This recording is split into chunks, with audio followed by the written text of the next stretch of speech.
We're gonna have a more gangster approach. I'm hiding down below so they don't see my dinghy.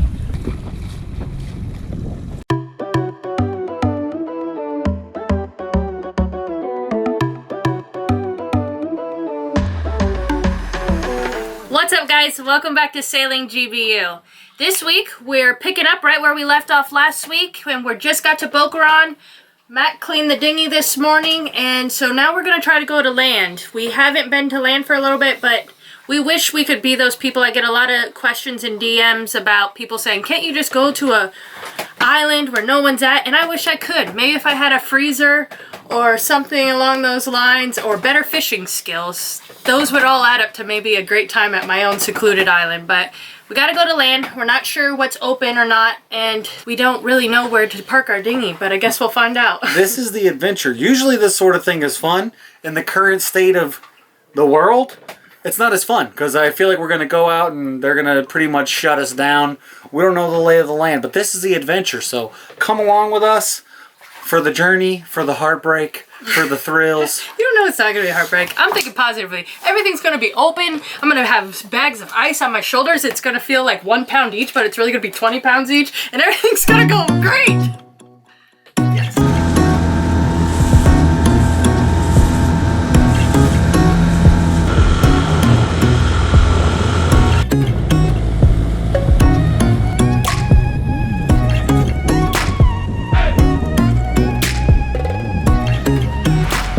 Alright, trash is out. Check.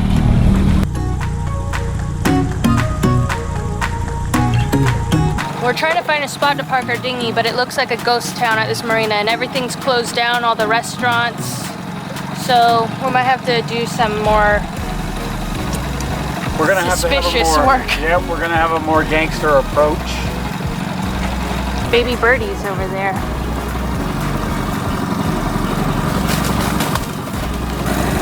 We just saw some baby birds. Those things looked pretty cool. I had like my Kill Bill moment where all the birds were flying around. That was a good way to start this crazy journey that we're on today.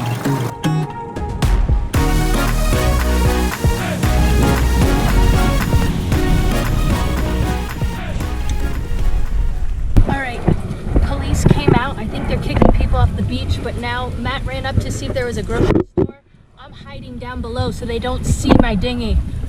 It's getting strict out here. I see Matt, he's hiding back there now because he doesn't want them to come. Stay tuned. All right, guys, I didn't hide successfully. Matt walked up and they're coming for us.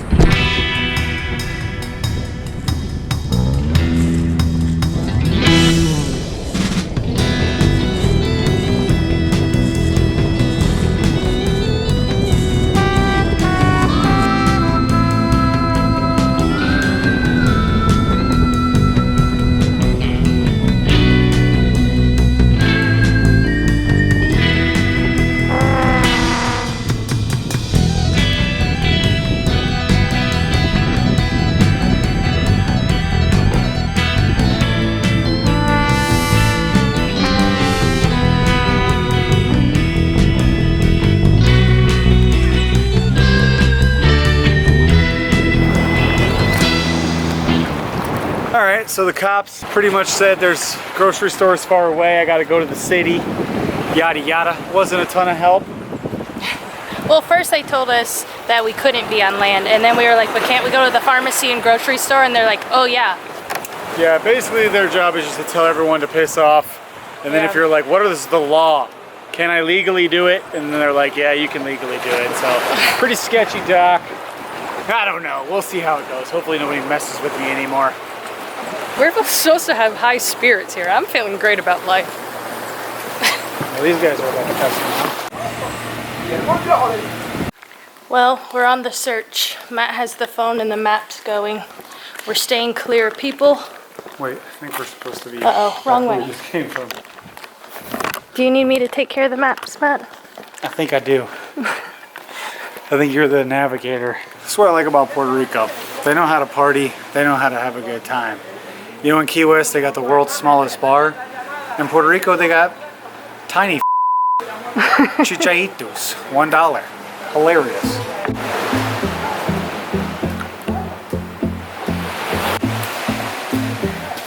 They got a lot of pretty paintings on these buildings. It looks like a lot of bars, but they're all closed. So coronavirus has now ruined our fun bar time in Boqueron.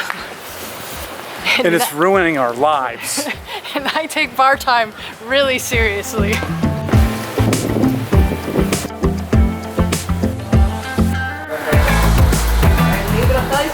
Alright, so I see a nice chest. We gotta tell them what we want, so we're not gonna get too much stuff here. We're gonna make it easy on everyone. So we got 2 bags of ice, so that's one positive note. They had a few different things. They had no chicken, but they did have like some Bubba burgers. Bubba burgers. So we got some of those. Little kitties. Oh. Look how cute that kitten is. Anyway, so we got a few items and we got ice is the main thing that we needed. And we have lived without meat before in our lives living in Boqueron. So we can be vegetarians if we have to. It just sucks that they don't really want you to be fishing, because then it could at least be, I mean, not that we're great at fishing, but diving, spearfishing, we can do that. Yeah, I mean, if they'd let me go out to the reef, I've eaten some lobster, shrimp, scampies and all that, but I don't think you'd be eating shrimp scampi, but whatever. We got plenty of food though, we're doing fine. We just try to stay ahead of it, you know, in these trying times. Yeah, we try to save our cans for when we really need them, and I think soon we're gonna really need them, but I'm sure it's gonna be fine. We're just right here at this town. It's a little further away than the main towns where the big grocery stores are, so. Yeah, if you're gonna cruise to Boqueron, seems like a really fun little party town. Yeah. But it's not super accessible for dinghies and stuff like that. There's a lot of fetch here in this little bay. So yeah, it's not like Puerto Real is definitely more inviting, closer stores and stuff like that. But for a party vibe, this would probably be a blast. For my grill, because back when I used to sail, it has this little elbow that comes off to here. But I had this just on there all the time, and it had, through the process of sailing, spun itself off of here. It had this thing that's screwed in. So I just took a little plastic piece of funny pipe here. What is that called? Funny pipe, it's like for sprinklers. And I stuck it on this little nippler here, and I shoved it in there. And you know, so far it's been working pretty good. So that's kind of the ghetto grill situation setup that I got going here for myself. And you know, it ain't ideal, but it ain't bad neither. And what's really good, what I really like about it is, like, because I have that pot in there, I can fill that pot up with water and like steam vegetables in here. You do not do any of that. Steam some fresh yes, fish. Such a lie. I lied. Now see, normally I don't really enjoy Bubba burgers. Best that was going to be offered to us here in this time, this hard time that we're all having. Usually I like to take a nice picadillo, make some homemade hamburgers, you know, make a picadillo out of that ass, you know what I'm saying?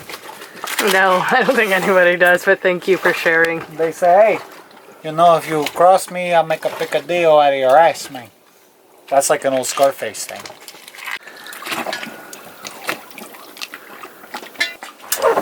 All right, so we got our dinner done. Yep, we went out, we got our burgers done, we got them cooked up. It's all good to go. The ghetto grill did not let us down. I don't know if you can tell with the sunlight going up and down behind us, but this is a pretty rolly anchorage, so I'll be lucky if I get to keep these burgers down. This is rolly, rolly, rolly out here. With this dinner, I got the double burger, Kristen got the single, but we have a very special dessert that we're having with this tonight. Back in the Dominican Republic, when we did the tree house thing, we were up in the mountains, up in the jungles. I took a morning hike and I found some cacao. You had grill dust. Oh, I had grill dust on me, excuse me. I went back and I found some cacao seeds, some cacao pods. So I grabbed them and I said, you know what, I think I can make some raw organic chocolate. Ended up not being organic because I used regular white sugar, but whatever. The chocolate, the cacao was raw and organic, and I found it from the mountains. So what we're going to do while we eat, that's pretty boring. You're not going to want to watch that. We're going to show some clips of me going over the chocolate. It took me several months because you have to like get it out of the husk, ferment it. Don't tell them all that's gonna. Okay, I don't want to give you all the tips, but it's a long process. So here's a couple of clips while we're eating, and then we'll show you the final product when you come back from this. So should I do like a no? All right, guys. So this is step 1. The first step is to, well, I guess it's step 2. Technically, first step is picking the cacao pods, and now we have to get the cacao seeds out.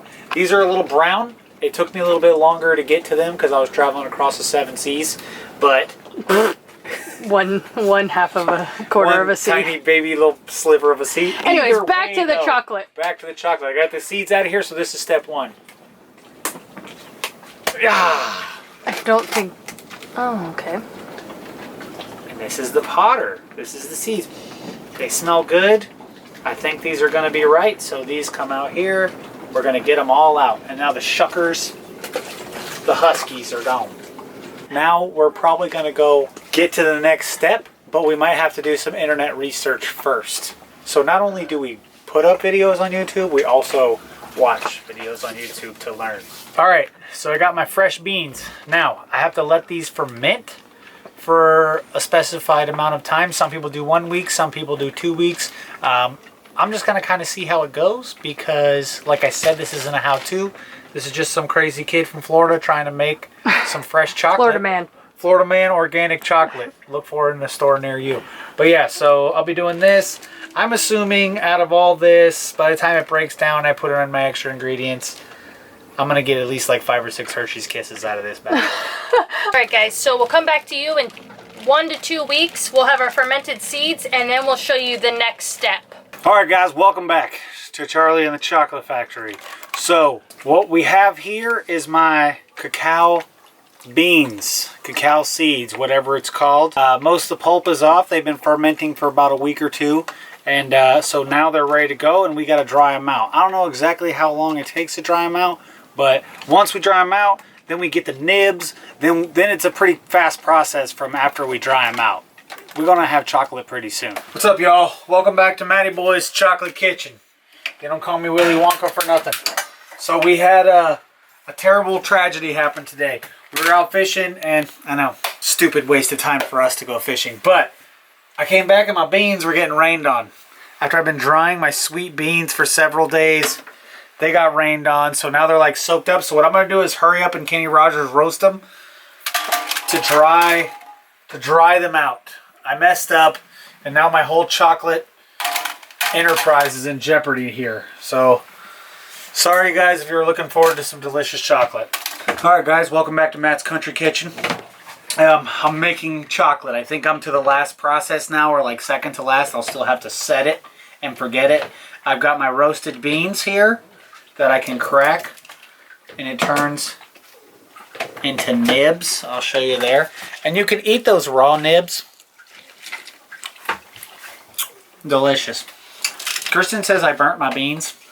I burnt the beans, but you know what? Maybe I did, maybe I didn't. So I have some of these broken up. There's a full bean right there. You can see it. That's what it looks like. And that's just all raw chocolate. So now I'm going to put my 1 cup nibs. And I'm going to start it off with a 1/4 cup sugar. Whip it into my blender here. And start getting it going.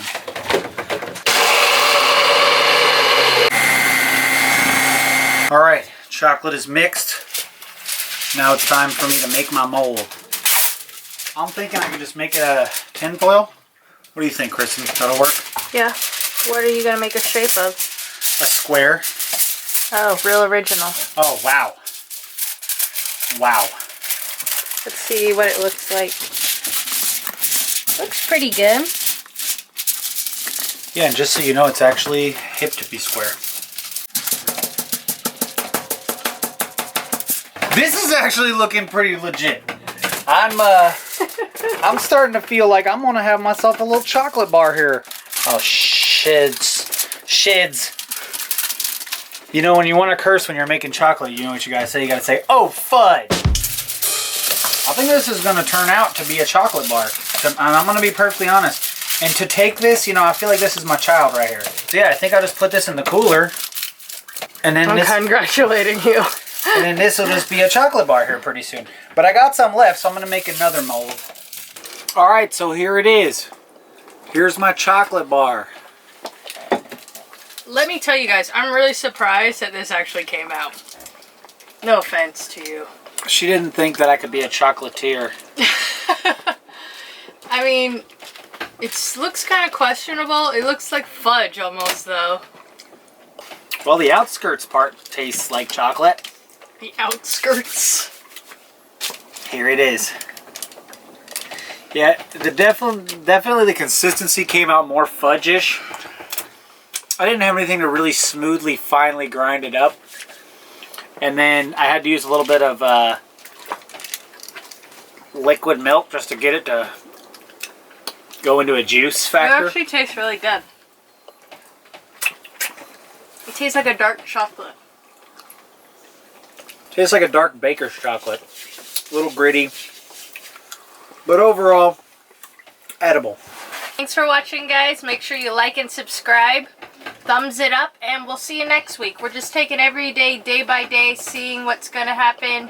We're probably going to get sailing soon since everything's closed down here. Yeah, we might as well just keep it moving. There's nothing to be done. There's no real fun to be had. We'd have had a lot more fun showing you Boqueron, but seems like it has a lot more to offer. Seems like there's a lot of love here. Yeah, it looks really fun. Really brightly painted buildings. Has a fun little downtown looking area, but unfortunately for us and unfortunately for you and everyone else on Earth right now, everything's closed. So, thanks for watching though. Thanks for watching. Stay positive. We'll see you next week. Like, bye. Subscribe.